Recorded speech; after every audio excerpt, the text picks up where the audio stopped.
1, 2, 3.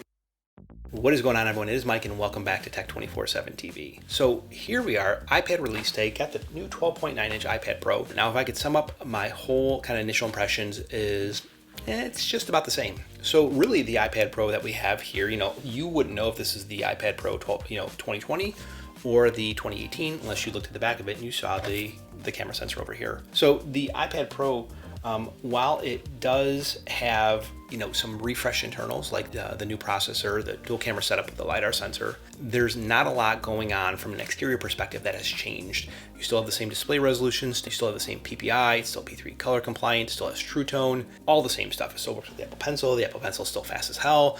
All of these things are still, applicable from the 2018 iPad Pro to the 2020 iPad Pro. Better yet, Apple now added trackpad support, cursor support with iPadOS 13.4, which anyone can have or anyone can run on their iPad as long as it runs iPadOS 13. So some of the main selling points of iPad Pro is that they're now kind of not necessarily as applicable to only the iPad.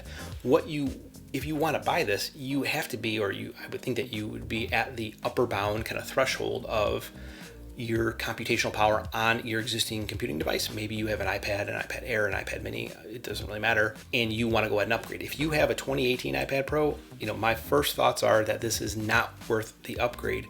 Again, unless you have those specific use cases, you're hitting the upper bound threshold of thermal limits. You have some type of use case for the U1 chip, some type of use case for LiDAR.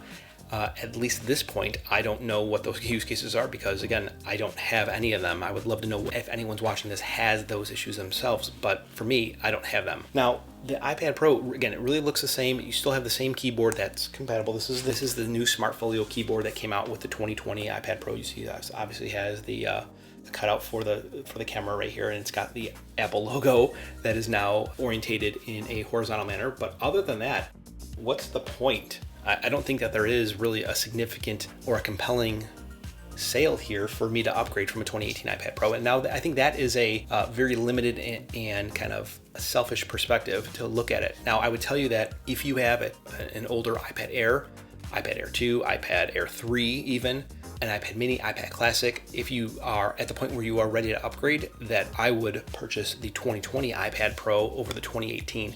There's going to be this point in time where the 2018 iPad Pro is going to be available and on sale for 3 months after, 3 months from now, until that stock dwindles and they're no longer producing it. If I was coming from one of those older devices, I would go ahead and upgrade to the 2020 iPad Pro and not the 2018, only because of those new features. There's no point in waiting unless you are resource constrained where you can't spend the money. I mean, it's $100, $150. Not that that's not a lot of money, but if you're going to keep this device for 2, 3, 4, 5 years, think about that $150 and what it costs you over the course of 4 or 5 years. It's not a lot of money. It's like $20 a year. So those are my initial impressions of using the 2020 iPad Pro for about the past day now. I do plan on doing a complete review of it. And let me know if you have any questions, any things that you want me to look at specifically down in the comments below, or hit me on Twitter at Caputo. And otherwise, I guess I will talk to you guys in the next one. So if I could sum up